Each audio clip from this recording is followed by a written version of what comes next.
할렐루야. 우리 하나님께 영광의 박수 돌립니다. 하나님께서 오늘 우리에게 주시는 말씀 고린도전서 3장 10절에서부터 15절까지의 말씀입니다.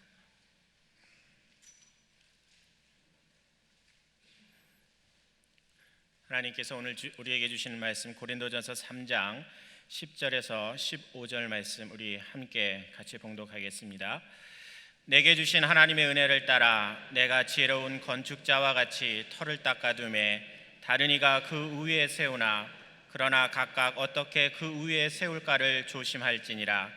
이 닦아둔 것 외에 능히 다른 터를 닦아둘 자가 없으니 이 터는 곧 예수 그리스도라. 만일 누구든지 금이나 은이나 보석이나 나무나 풀이나 짚으로 이 터 위에 세우면 각 사람의 공적이 나타날 터인데 그날이 공적을 밝히리니 이는 불로 나타내고 그 불이 각 사람의 공적이 어떠한 것을 시험할 것임이라. 만일 누구든지 그 위에 세운 공적이 그대로 있으면 상을 받고 누구든지 그 공적이 불타면 해를 받으리니 그러나 자신은 구원을 받되 불 가운데서 받은 것 같으리라. 아멘. 심우지 목사님 나오셔서 인생의 건축자라는 제목으로 말씀 전해 주실 때 하나님의 큰 은혜가 임하시기 바랍니다.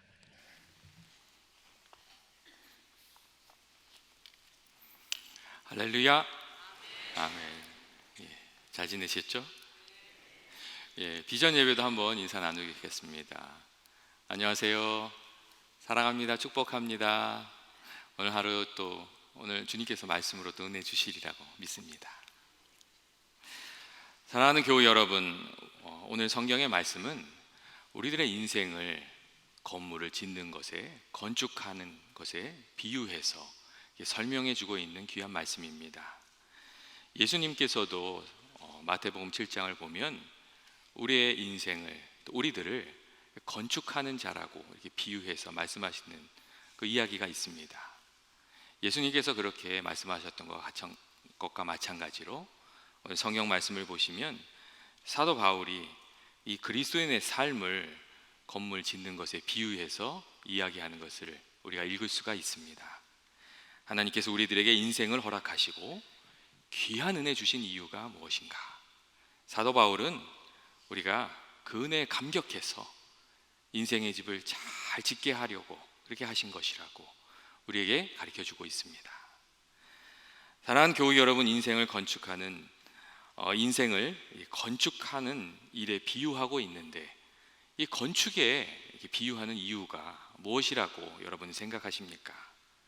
그 이유는 이 값진 인생, 귀한 인생이 저절로 되어지는 것이 아니라 우리가 마치 건물을 이렇게 잘 지어가는 것처럼 우리의 계획과 수고와 노력을 통해서 이렇게 세워져 가는 것이기 때문입니다. 살아가면서 우리가 세우고 부수는 것들이 참 많이 있습니다. 우리의 인격도 그렇습니다. 우리가 하는 말과 행동에 의해서 인격이 세워지고 또 부서집니다. 또 관계도 그렇습니다. 우리가 하나님과 맺는 관계, 또 사람들과 맺는 관계가 우리의 말과 행동에 의해서 세워지고 무너집니다. 우리들의 삶을 잘 살펴보면 우리의 말과 행동으로 우리가 세우고 또 무너뜨리면서 살아가고 있는 것을 알 수가 있습니다.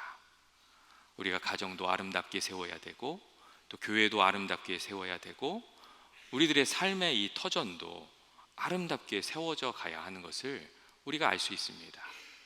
그렇게 우리가 이렇게 세워가면서 살아야 하기 때문에 오늘 성경이 인생을 건축하는 것에 비유해서 이렇게 우리들에게 말씀해 주고 있습니다. 또한 건축하는 사람들의 모습이 아주 천양지차입니다. 어떤 사람들은 처음부터 잘 계획해서 차근차근 그 인생을 건축해 갑니다. 또 어떤 사람들은 그 일평생 동안 지었다 부쉈다를 계속 반복합니다. 또 어떤 사람들은 처음에는 잘못 지었지만 살다가 그 중간에 자신의 잘못을 깨닫고 그때부터 열심히 수고해서 이렇게 건축을 잘 해가는 그런 사람도 있습니다. 반대로 어떤 사람들은 처음에는 잘하는 것 같았는데 시간이 지날수록 길을 잃고 방향을 잃어서 나중에는 처음에 지었던 것까지도 다 부숴버리고 마는 그런 사람들도 있습니다. 그래서 그런 것인지 오늘 성경 말씀을 보면 어떻게 세울 것인지 주의해야 한다고 우리에게 주는 권면의 말씀이 있습니다. 우리들이 살아가는 인생은 건축하는 것인데 우리가 어떻게 이 인생을 건축해야 후회하지 않는 인생이 될 수 있겠습니까? 오늘 사도 바울은 이 성경을 보면 한 4가지 정도로 우리가 이 인생에 건축하는 그 과정 중에 생각해야 될 것들을 좀 이야기해 주고 있습니다. 오늘 이 4가지를 좀 같이 나누어 보았으면 좋겠습니다. 첫째로 이 사도 바울이 중요하게 생각하는 것은 우리가 집을 짓는 토대가 어떠한 것인가 하는 것입니다. 어디에 세울 것인가, 우리가 이 집을 세우는, 인생의 집을 세우는 데 있어서 어디에 세울 것인가 하는 이 세우는 이 토대가 아주 중요합니다. 예전에 프랭크 로이드 라이트라는 아주 유명한 건축가가 폭포 위에 아주 아름다운 집을 지었습니다. 이 집의 이름이 낙수장입니다. 이 폭포 위에 서 있는 이 집은 정말 주변의 경관과 너무 잘 어울리는 너무 아름다운 집이었습니다. 집 안에 이렇게 폭포가 이 유리 밑으로 흐르고 이 창밖으로 보여지는 그 경관이 너무나도 아름다운 그런 집이었습니다. 그래서 많은 건축하는 사람들이 이 집을 이렇게 방문하고 나면 와, 이 집은 건축가가 가지고 있는 철학과 그 아름다운 그 시적인 감성이 잘 표현되어 있는 너무 아름다운 집이라고 막 칭송을 했습니다. 하지만 그 집은 아주 결정적인 약점이 있었습니다. 그 집은 사람이 오랫동안 살 수 없는 그런 집이었습니다. 왜냐하면 밤낮으로 떨어지는 이 폭포 소리 때문에 깊은 잠을 잘 수 없는 그런 집이었기 때문이었습니다. 결론적으로 말하면 폭포 위는, 이 폭포라는 터전은 멋진 경관은 허락해 주는 터전이었지만 우리가 안식을 얻을 수 있는 그런 집터는 아니었다는 것이었습니다. 사람들이 인생의 집을 지을 때 그 비전이 어떠한가, 그 계획이 어떠한가, 그런 것들을 많이 묻습니다. 그리고 큰 비전을 가지고 집을 지으라고 이야기합니다. 하지만 그 집을 지을 땅이 그 계획을 받쳐줄 만한 그런 터전이 되지 못한다면 그 계획이 아무 소용이 없습니다. 땅의 모양이 세모난데 네모난 집을 지으려고 하면 그 땅의 많은 부분을 포기하고 지어야 합니다. 그 터전이 우리 비전을 담아줄 만한 모양이 아니라면 그 비전을 성취하기가 너무나도 어려운 것입니다.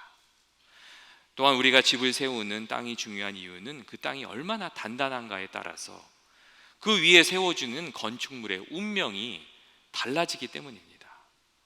흔들리는 터전 위에 높은 건물을 세울 수 없고 영원하지 않은 세상의 가치를 의지해서 흔들리지 않는 인생을 세우는 것은 불가능합니다. 먼저 흔들리지 않는 터전을 마련하고 나서야 그 다음에 바르게 집을 지을 수가 있습니다. 이런 의미에서 사도 바울이 능히 다른 터를 닦아둘 자가 없으니 이 터는 곧 예수 그리스도라고 하는 오늘 성경의 말씀은 우리들에게 아주 중요한 의미를 가집니다.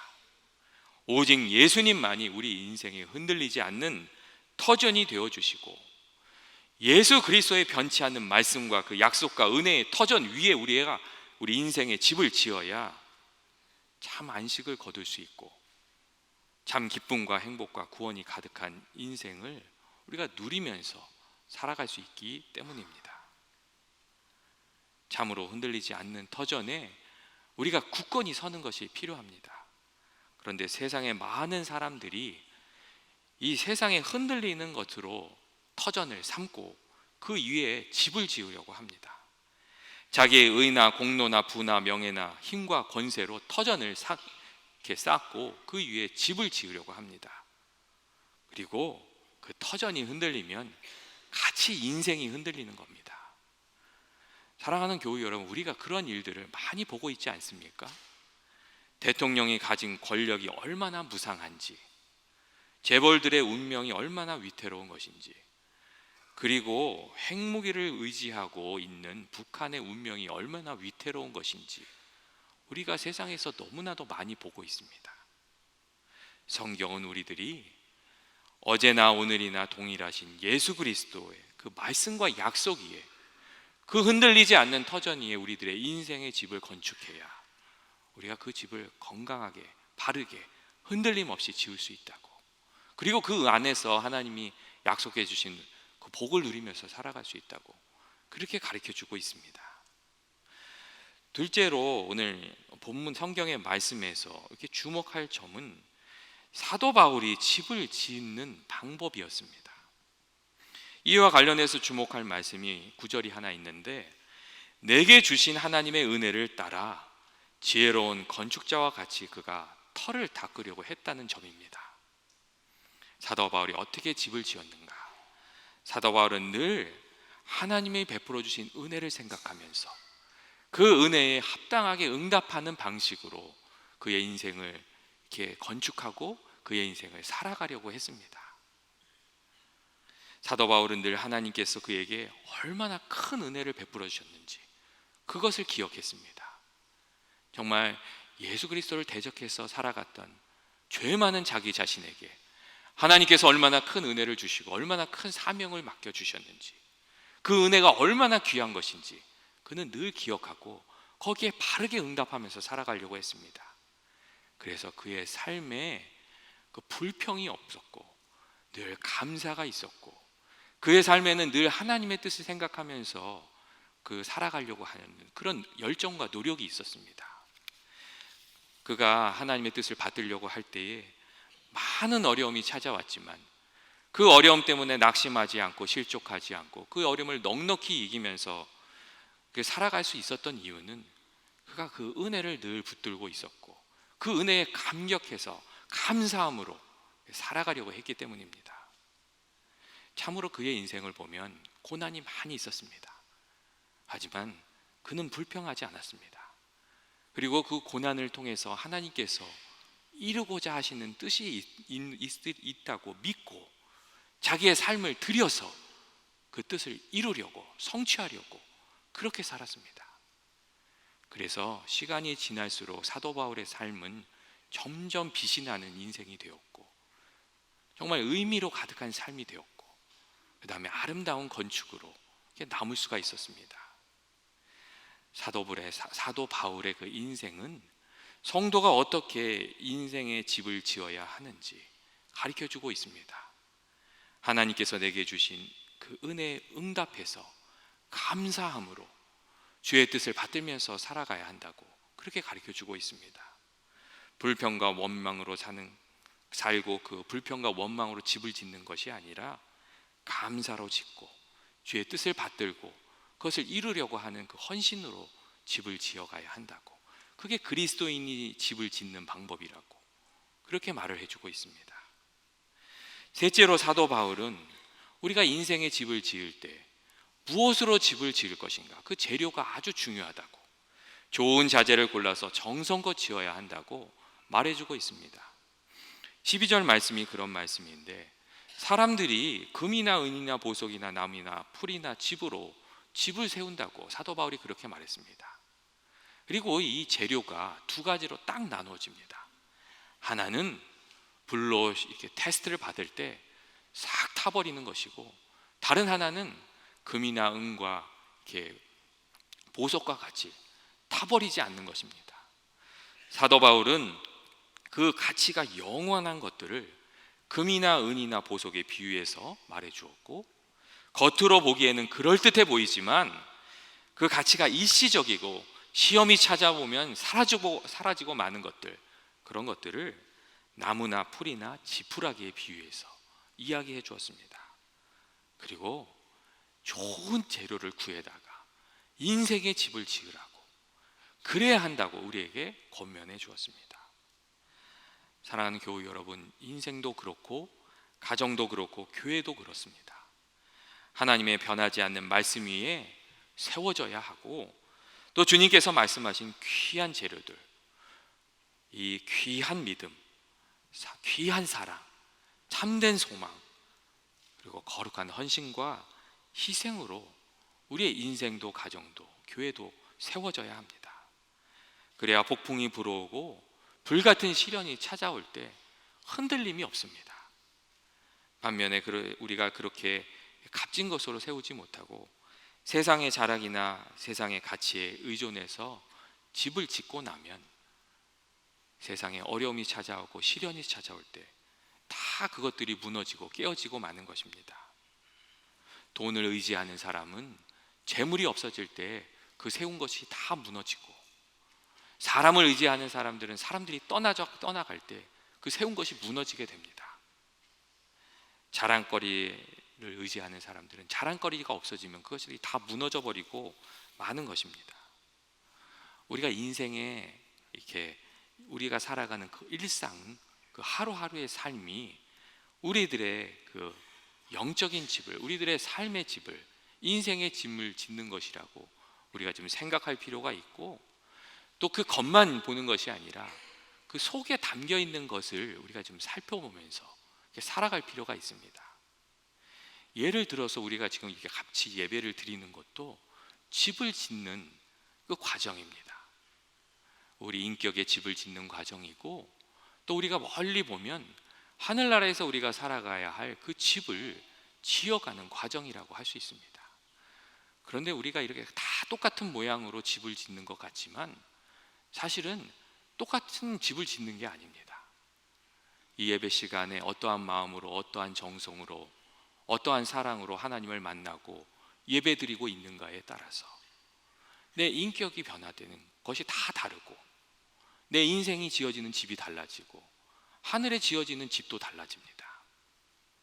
여러분, 우리가 살아가면서 하는 말과 행동에 무엇이 담기는가, 거기에 따라서 우리의 말과 행동이 금이나 은이나 보석 같은 귀한 재료가 되기도 하고, 풀이나 나무와 지푸라기와 같이 불이 닿으면 다 사라져 버릴 것 같은, 다 버리고 마는 그런 재료가 되기도 합니다. 우리가 참 믿음으로, 참 사랑으로 말하고 행동하면 그런 것들은 금이나 은이나 보석과 같은 불에 타서도 흔들리지 않는, 사라지지 않는 그런 공력이 됩니다. 우리가 하는 말이나 행동에 하나님을 온전히 높이는 그 우리들의 마음이 담겨지면 그것은 귀한 재료가 됩니다.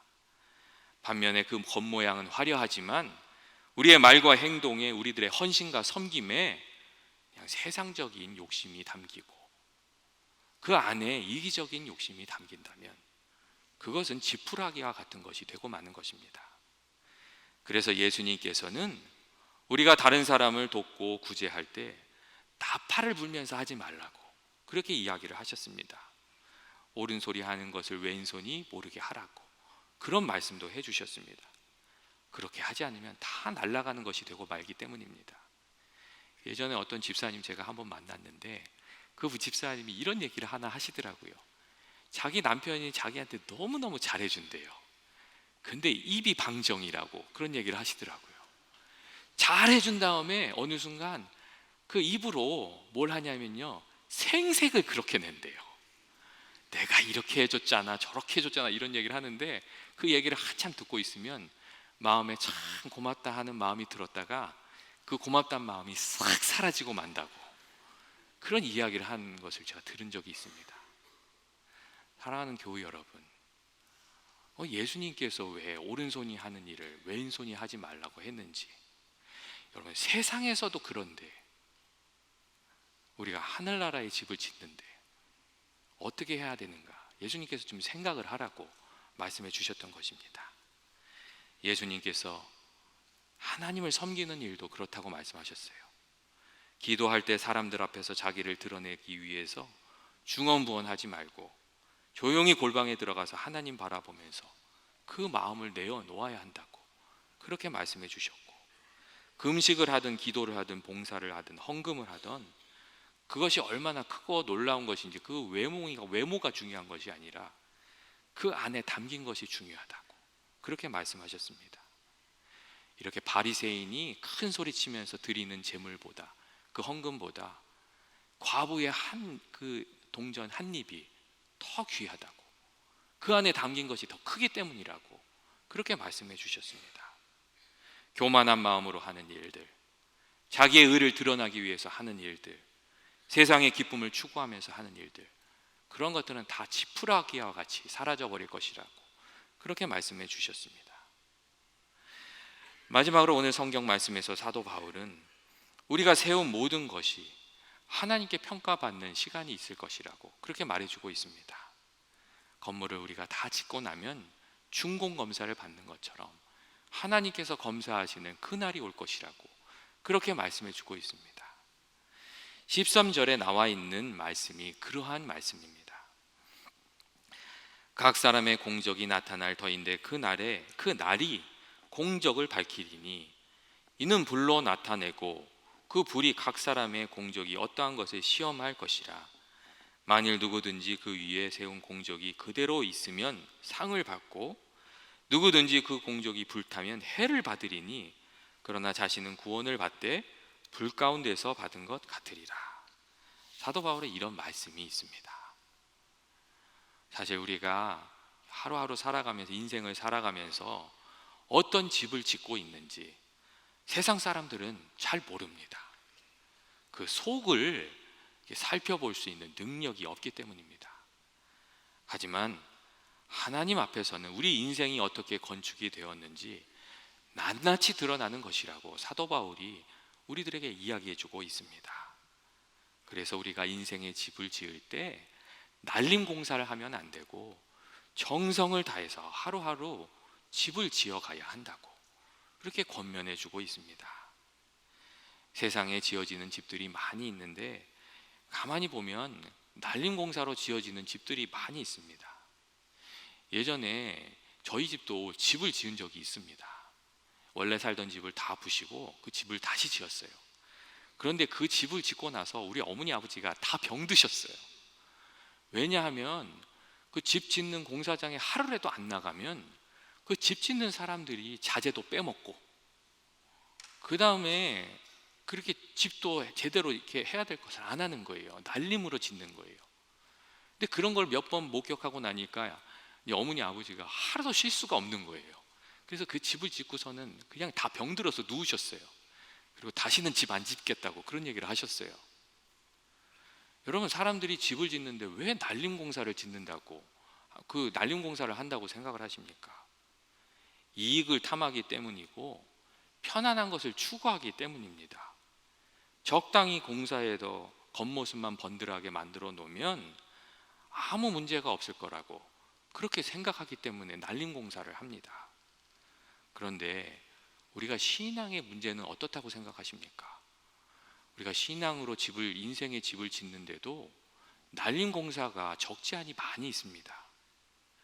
우리가 우리 이익을 탐하기 때문에 날림 공사를 하는 경우가 많이 있고 또 편하기 위해서 남들보다 수고하지 않고 희생하고 싶지 않기 때문에 이게 날림 공사를 하는 경우가 많이 있습니다.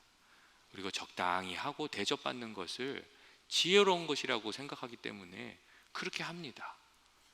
인간적으로 생각하면 그게 지혜로워 보입니다. 그런데 하나님의 눈에서 보면 그것이 절대로 지혜로운 일이 되지 않습니다. 하나님의 시각에서는 절대로 어영부영하는 것이 용납이 되지 않고 그렇게 하는 것들은 나중에 다 드러난다고 오늘 성경이 말하고 있습니다. 정성을 다해서 일해야 되고 수고해야 되고 애써야 합니다. 하나님 앞에서는 그렇게 자기 마음의 중심을 지키고 애써서 살아가는 것이 잘 사는 것이고 남는 장사입니다. 나중에 하나님께서 다 계산하시기 때문입니다. 예수님께서는 마태복음 16장에서 이런 말씀을 하셨습니다.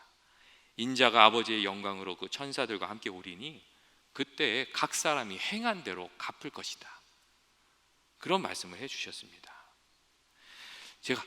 제가 마지막으로 이렇게 한 가지 이야기를 나누고 싶습니다. 예전에 성자 율리우스라는 분이 계셨어요. 그런데 한 번은 그분이 꿈을 꾸었는데 꿈속에서 예수님을 만난 거예요. 그래서 이분이 예수님께 가서 예수님, 내가 예수님을 너무 사랑합니다. 이렇게 자기 사랑을 고백드렸어요. 그랬더니 예수님께서 그러면 네 사랑이 담긴 네 심장을 가져와라, 그렇게 얘기하더래요. 그래서 꿈에서 자기 심장을 들여서 예수님께 드렸어요. 그랬더니 예수님께서 그거 무게를 탁 재시는데 그렇게 얘기하시더래요. 이게 100파운드나 되는구나 하면서 막 기뻐하시더래요. 그래서 율리우스도 같이 막 기뻐를 했어요. 그런데 예수님이 기뻐하신 다음에 하시는 말씀이 이런 말씀이더래요. 자, 이제는 그 내용물을 한번 보아야지. 그러면서 그 심장에 불을 붙이시더래요. 그리고 예수님께서 하시는 말씀이 이 100파운드 중에 야심이 25파운드, 의심이 19파운드, 명예욕이 30파운드, 순수한 사랑은 5파운드 뿐이구나, 이렇게 얘기를 하시더래요. 이 이야기를 듣고 너무나도 부끄러웠다는 거예요. 그리고 잠이 깬 이후에 정말 주님의 말씀대로 참 사랑으로, 참 믿음으로, 참 섬김으로, 참 헌신으로 살아서 성자라는 칭호를 받게 되었다는 그런 이야기가 있습니다. 여러분, 우리들의 인생을 만약에 달아본다면 여러분 어느 정도 이야기를 들으실 수 있으실 것 같습니까? 사랑하는 교우 여러분, 우리가 어떻게 인생을 건축해 가야 하는 것입니까? 겉으로만 그럴싸해 보이는 인간적인 이 신앙의 모습들은 다 빨리 부숴버려야 됩니다. 그리고 무엇을 하더라도 하나님 앞에서 하나님께 드려지는 것 같이 그렇게 우리가 인생을 살고 그렇게 인생을 건축해 가야 됩니다. 성실하고 진실하게 주님의 말씀대로 이렇게 우리가 우리들의 삶을 지어가야 합니다. 어느 곳에 있던데 누구를 만나든지 예수님이 말씀하신 그 말씀대로 그리스도인답게 살아야 흔들리지 않는 우리의 인생을 건축하게 되는 것입니다. 오늘날 우리들의 시대의 가장 큰 우상 중에 하나는 편하게 하려고 하는 것입니다. 그래서 많은 사람들이 정성껏 바르게 신앙생활하지 않고 쉬운 길을 찾는 경향이 있습니다. 그래서 예전과 달리 눈물의 기도를 찾아보기가 어렵고 신앙의 인내를 찾아보기가 어렵고 자기 자신을 내어주는 참 사랑을 찾아보기가 점점 어려워져 가고 있습니다. 그래서 이 정말 좋은 열매, 아름다운 열매, 그런 것을 우리가 찾기가 어렵습니다. 사랑하는 교우 여러분, 신실하고 진실하게 그리고 기도하면서 수고하면서 주님의 말씀대로 또 주님 보시기에 아름다운 집을 지어가는 연합의 모든 교우들이 되시기를 주님의 이름으로 축원합니다. 같이 기도하시겠습니다. 사랑과 은혜가 많으신 하나님 아버지, 저희가 참으로 지혜로운 건축가가 되어 우리의 인생을 주의 말씀대로 짓기를 원합니다. 말씀과 성령으로 함께하여 주셔서 저희가 말씀에 늘 이끌려 우리의 인생을 세워가게 하시고 불같은 시험에도 사라지지 않는 집을 짓게 하시고 마지막 날에 부끄럽지 않고 칭찬과 면류관을 얻는 우리 모두가 되게 하여 주시옵소서. 예수님의 이름으로 기도합니다.